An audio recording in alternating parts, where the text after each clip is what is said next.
Bonjour, nous sommes le dimanche 3 mars 2024 et nous allons parler du meeting qui a eu lieu à Marseille cet après-midi, le meeting du RN. Élection européenne, Jordan Bardella et le Rassemblement National ne veulent pas parler d'Europe et réagit Valérie Hayer. Ou Hayer. La tête de liste de la majorité aux élections européennes s'est exprimée sur les critiques envers Emmanuel Macron, lancé dimanche par son opposant lors d'un meeting à Marseille. Bon, ça a eu lieu vers à 15h.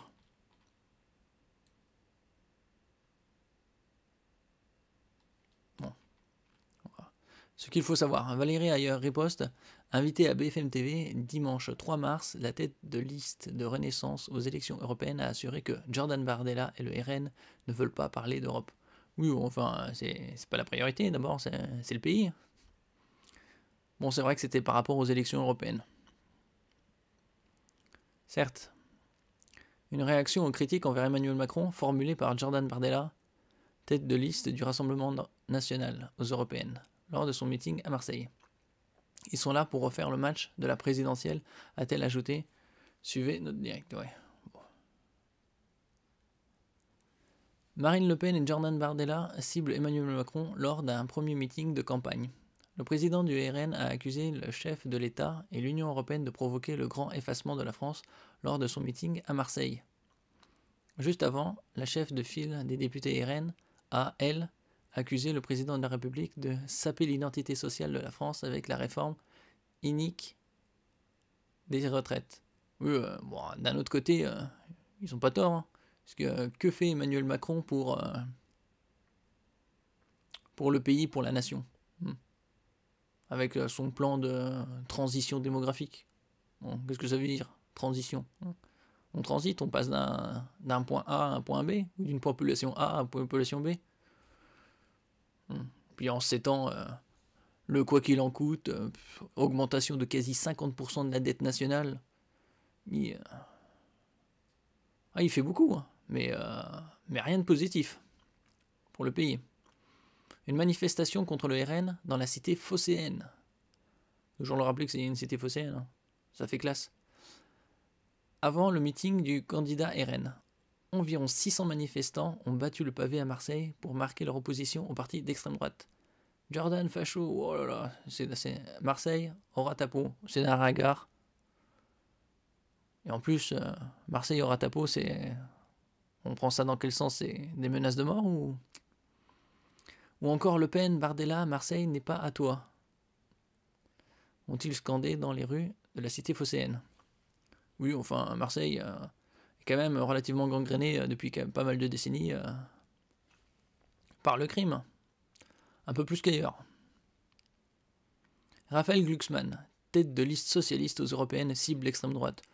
Bon, les socialistes, à part cibler l'extrême droite, quel est leur programme pour les européennes ou pour le pays? Jordan Bardella et tous ses alliés à l'échelle européenne agissent au service de Vladimir Poutine. Pour une Europe russe, bon, même l'Europe, non, ce sera effacé, ce sera juste, il n'y aura que la Russie. A lancé l'eurodéputé dans l'émission Dimanche en politique sur France 3. Le cofondateur du petit parti Place Publique et chef de file du Parti Socialiste aux élections européennes du 9 juin estime que le vote Rassemblement National est un vote dangereux pour la survie de nos démocraties. Ouais, enfin, qu'est-ce que c'est la démocratie, hein? Vu où c'en est, c'est pas joyeux. C'est pas terrible. En plus, le Parti Socialiste existe encore ou c'est encore un fantôme? On continuera à avoir des actions sur le terrain, promet le patron de la FNSEA. Sur le plan politique, les choses ne sont clairement pas terminées, a déclaré Arnaud Rousseau sur BFM TV, alors que le salon de l'agriculture se termine dimanche. Oui, c'était la 60e édition. Même si le FNSEA n'appelle pas à la poursuite d'une mobilisation nationale après les nombreuses annonces gouvernementales ces dernières semaines, chaque département garde l'initiative de pouvoir faire un certain nombre d'actions, a-t-il ajouté. Ouais, super.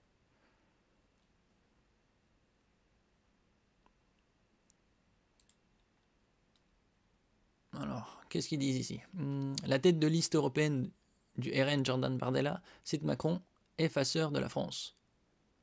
Bah, c'est relativement vrai, puisque, comme je le dis, il fait rien de positif. La plus grande richesse dans le pays, c'est la dette. Jordan Bardella, leader du parti français d'extrême droite Rassemblement National, a dénoncé dimanche l'effacement de la France en Europe et ciblé le grand effaceur Emmanuel Macron, lors d'un meeting à Marseille devant 5000 personnes. Certains disent que c'était 6000, d'autres 7000, 8000, 9000. Bon. Lancement de sa campagne des élections européennes qui entend capitaliser sur une bonne dynamique sous d'AGR. Ce que nos dirigeants et l'Union européenne ont provoqué, main dans la main, c'est le grand effacement de la France qui se traduit par le recul de la France chez elle, sur son propre sol, mais également en Europe et dans le monde, a-t-il lancé. Et le grand effaceur s'appelle Emmanuel Macron. L'effaceur. Je crois que c'était un film avec Arnold Schwarzenegger. Bon, Emmanuel Macron est Young Global Leader, hein, donc il travaille pour une globalisation planétaire.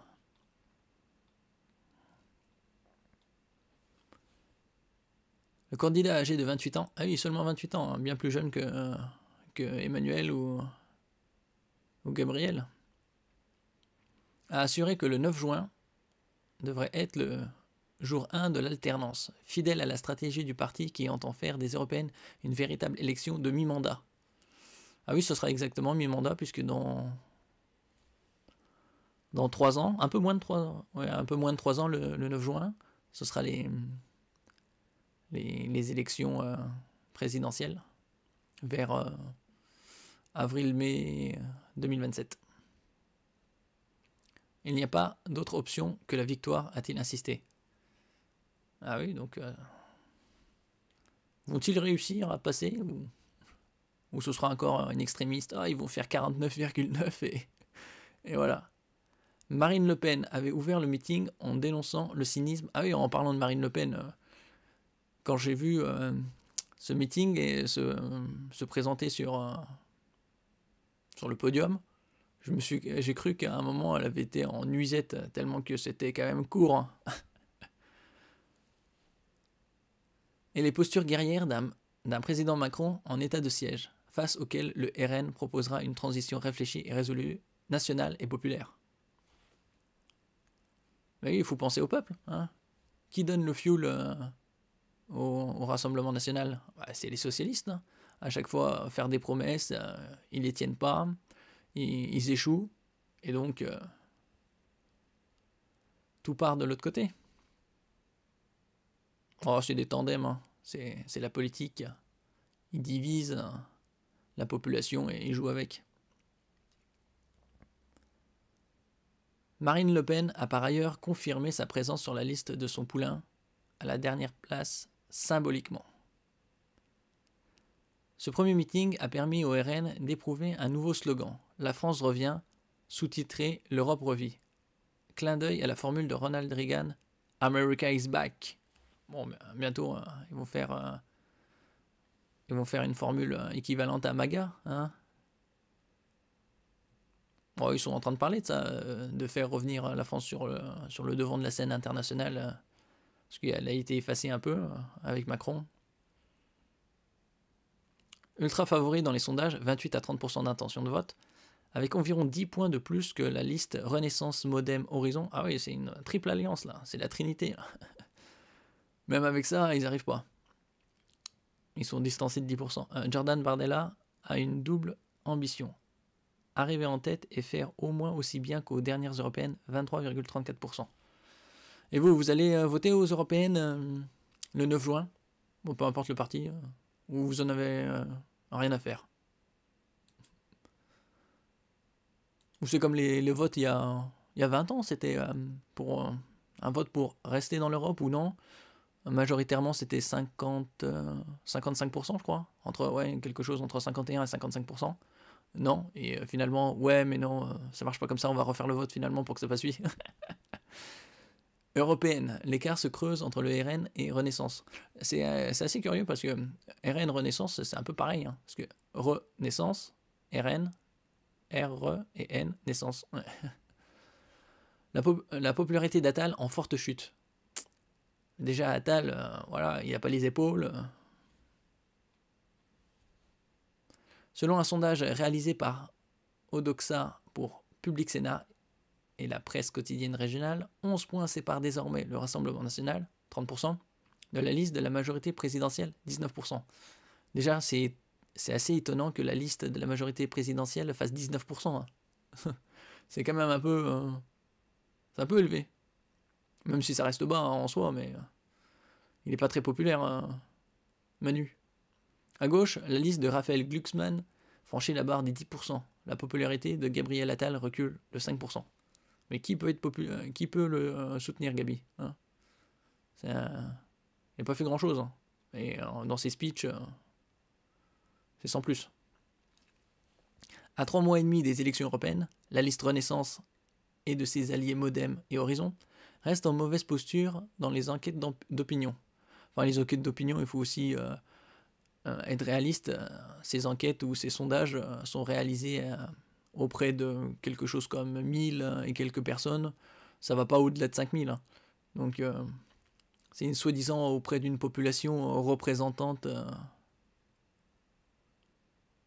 de la population. Ça représente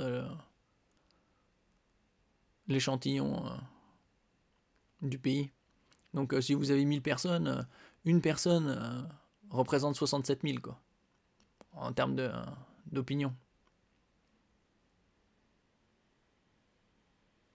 Elle perd 2 points d'intention de vote en un mois dans le dernier baromètre Odoxa pour Public Sénat et la presse quotidienne régionale publiée ce 26 février 2024. L'Institut, qui s'est basé sur le scénario d'une liste conduite par Clémence Beaune, avant l'émergence du nom de Valérie Ayer ce week-end, crédite le camp présidentiel de 19% des suffrages exprimés, un recul prononcé par rapport aux 22,4% obtenus en juin 2019. Bon, c'est bizarre que ça n'a pas reculé davantage, hein, mais bon. Le mois de février, marqué par la colère des agriculteurs ou encore un mouvement social dans l'éducation nationale, n'a d'ailleurs pas été porteur pour l'exécutif et notamment pour le Premier ministre. La cote de popularité de Gabriel Attal a chuté dans cette enquête de 5 points. 43% des Français trouvent qu'il est un bon Premier ministre. Ouais.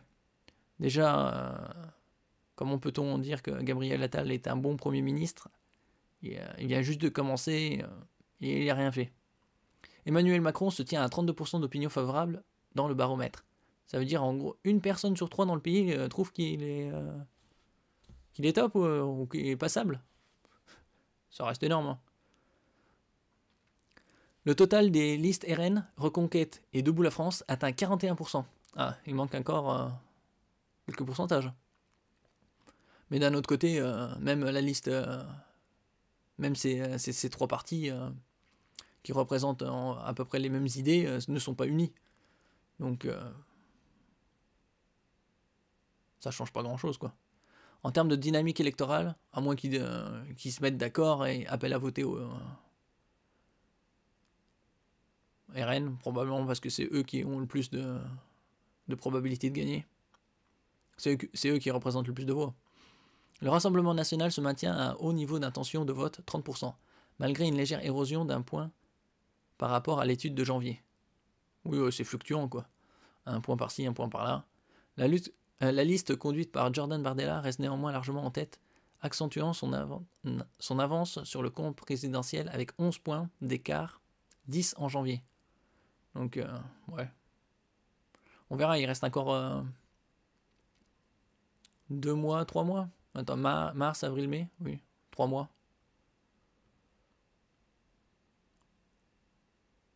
La liste RN se situe à un niveau bien supérieur à son score obtenu en juin 2019, qui était alors de 23,3%. Ah oui, alors ça fait... ouais, ils ont bien progressé, pas loin de 40%. Intention de vote aux élections européennes. Si les élections européennes avaient lieu dimanche prochain, pour laquelle des listes suivantes y aurait-il le plus de chances que vous votiez ? Aux inscrits sur les listes électorales étant certains d'aller voter, pourcentage vote exprimé. Alors, évolution décembre 2023, rappel européenne 2019. Ok, alors liste Lutte ouvrière conduite par Nathalie Artichaut. Bon, 1,5%, moins 1%. Une liste de la France insoumise conduite par Marion Aubry. Ah, certainement relié à Martine Aubry, peut-être. Bon, 6%, moins 0,5%. Une liste du Parti communiste français conduit par Léon De Fontaine. 1,5%, moins 1,5%. Ah ouais, ils ont diminué de moitié là. Une liste des écologistes conduite par Marie Toussaint. 8,5%, plus 2,5%. Une liste de partis socialistes conduite par Raphaël Glucksmann, 11%, plus 2%, plus 2 points. Oh, c'est sans plus, un Glucksmann. Est-il si connu que ça? Une liste du parti radical de gauche conduite par Guillaume Lacroix, bon, moins 0,5%, il n'y a rien. Une liste de Renaissance, du Modem et d'Horizon conduite par Clément Beaune, 19%, moins 2 points. Ah oui, tripartie, c'est le seul moyen pour réussir à arriver à 19. Une liste de l'Alliance rurale conduite par Willy Schrein, 1%, 0,5 points, plus 0,5 points. Une liste Les Républicains conduite par François-Xavier Bellamy, 8,5%, moins 0,5 points. Une liste de Debout la France conduite par Nicolas Dupont-Aignan, 4%, plus 2 points. Une liste du Rassemblement National conduite par Jordan Bardella, 30%, rien qu'à lui tout seul, plus 1 point, moins 1 point.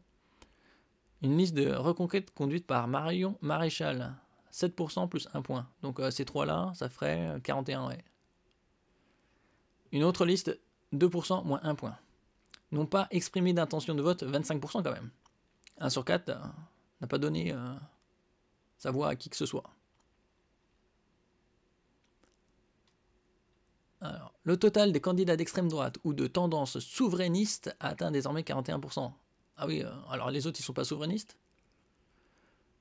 Dans cette enquête d'opinion, contre 39% en janvier. 7% des personnes interrogées font le choix de Reconquête avec Marion Maréchal, plus 1 point. Et la liste Debout la France, conduite par Nicolas Dupont-Aignan, atteint 4% d'intention de vote, 2 points de plus qu'en janvier. Donc ça a doublé, quoi. Le niveau est proche de son résultat aux élections de 2019, 3,5%, mais reste sous la barre des 5% qui conditionnent l'entrée au Parlement européen.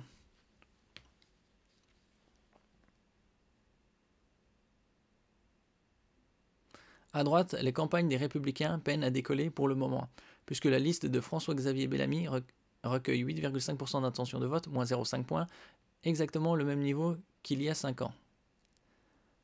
Oh, des fidèles alors. A noter enfin qu'une liste de l'Alliance rurale conduite par Willy Schrein, président de la Fédération nationale des chasseurs, pourrait rassembler 1% des électeurs, plus 0,5 points en un mois. Ouais, c'est tous les chasseurs alors non. Percée de Raphaël Glucksmann et rebond marqué de l'écologiste Marie Toussaint. Au sein de la gauche, 2 listes enregistrent des progressions notables dans cette enquête. La liste soutenue par le Parti socialiste et Place publique, emmenée par Raphaël Glucksmann, progresse de 2 points en un mois et confirme avec 11% d'intention de vote sa première place à gauche dans cette campagne. Si ce soutien se confirmait dans les urnes au mois de juin, la liste serait en mesure de gagner 4 sièges de plus qu'en 2019. Ah, les socialistes, ils ont vraiment du mal à s'unir. Il y a quand même un peu plus de partis socialistes ou de gauche. Bon, à part si on considère écologiste, l'écologie pour moi c'est pas ni gauche ni droite, c'est rien.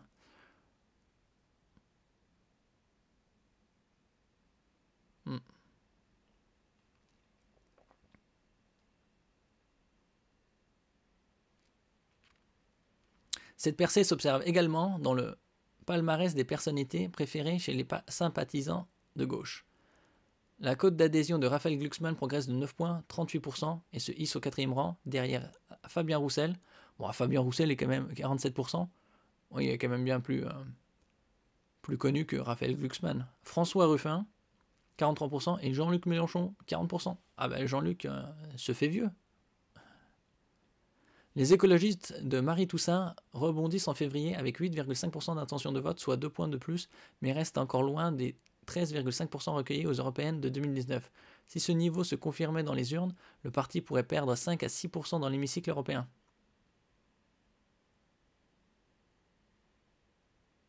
Ah oui, 5 à 6, oui.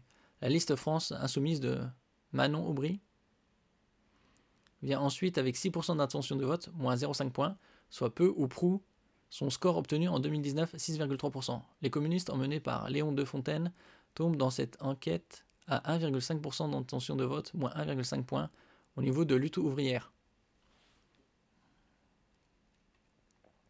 Ah, ça aussi, lutte ouvrière ou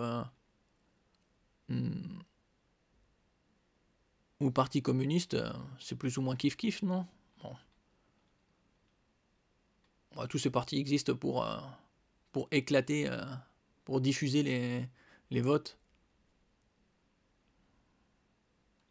Ces intentions de vote qui ne représentent, rappelons-le, qu'une photographie à un instant T de la campagne, pourraient encore sensiblement évoluer, car 25% des personnes interrogées n'ont pour le moment pas exprimé d'intention de vote dans cette enquête.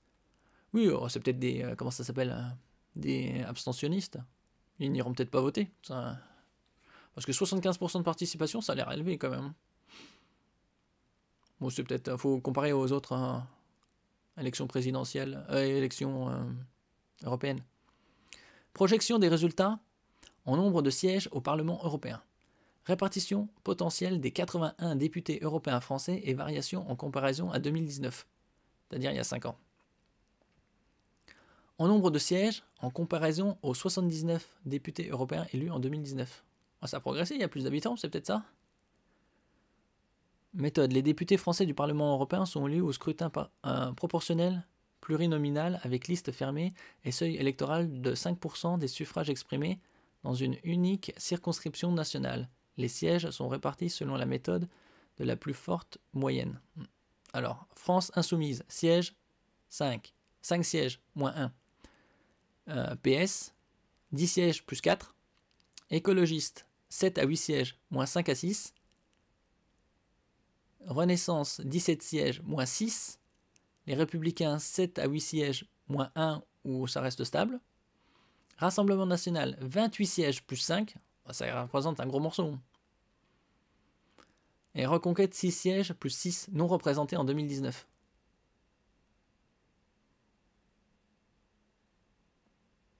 Même les Républicains et Renaissance ensemble, au maximum, ils font 25. Donc ils sont encore derrière le Rassemblement national. Si on prend les deux autres plus importants partis. Méthodologie. L'enquête a été réalisée les 21 et 22 février 2024, c'est-à-dire une dizaine de jours, sur Internet auprès d'un échantillon de 1005 Français représentatifs de la population française âgée de 18 ans et plus. Ouais, c'est ce que je disais. Hein. C'est 1005 Français. Hein. Donc vous divisez la population qui a à peu près de 67 ou 68 millions d'habitants, on va dire 67. Vous divisez grossièrement par 1000. Ça veut dire un Français qui s'exprime représente 67 000 autres Français. Hein. Même si c'est représentatif de la population française âgée de 18 ans et plus, ça semble quand même risible au niveau de l'efficacité. Je veux dire, 1000 personnes, c'est... Même si c'est soi-disant représentatif. Hein. La représentativité de l'échantillon est assurée par la méthode des quotas appliqués aux variations suivantes. Alors, en fonction du sexe, âge, niveau de diplôme et profession de l'interviewé. Après, stratification par région et catégorie d'agglomération. Oui, ils essayent de faire au mieux, mais bon, ça reste quand même 1005 Français, quoi. Chaque sondage présente une incertitude des statistiques que l'on appelle marge d'erreur. La marge d'erreur peut être très importante. Hein. La marge d'erreur dépend de la taille de l'échantillon ainsi que du pourcentage observé. Elle varie entre plus ou moins 2 et 4,3 points. Par exemple, dans un échantillon de 1000 personnes, si le pourcentage observé est de 20% ou de 80%, la marge d'erreur est égale à 2,5 points. Le pourcentage réel est donc compris entre 17,5 et 22,5%. Les intentions de vote qui figurent dans ce rapport sont établies auprès des personnes inscrites sur la liste électorale, sur les listes électorales, 939 personnes, étant certaines d'aller voter et ayant exprimé une intention de vote, soit 451 individus. Oui, enfin, c'est des statistiques. Après, c'est un instant T. Tout peut changer. Bon, comme je disais, vous pouvez commenter dans la section, dire si vous allez voter ou non, ou vous exprimer si vous voulez. Merci pour votre écoute. N'oubliez pas de mettre un pouce, de partager et de vous abonner à la chaîne. À la prochaine fois.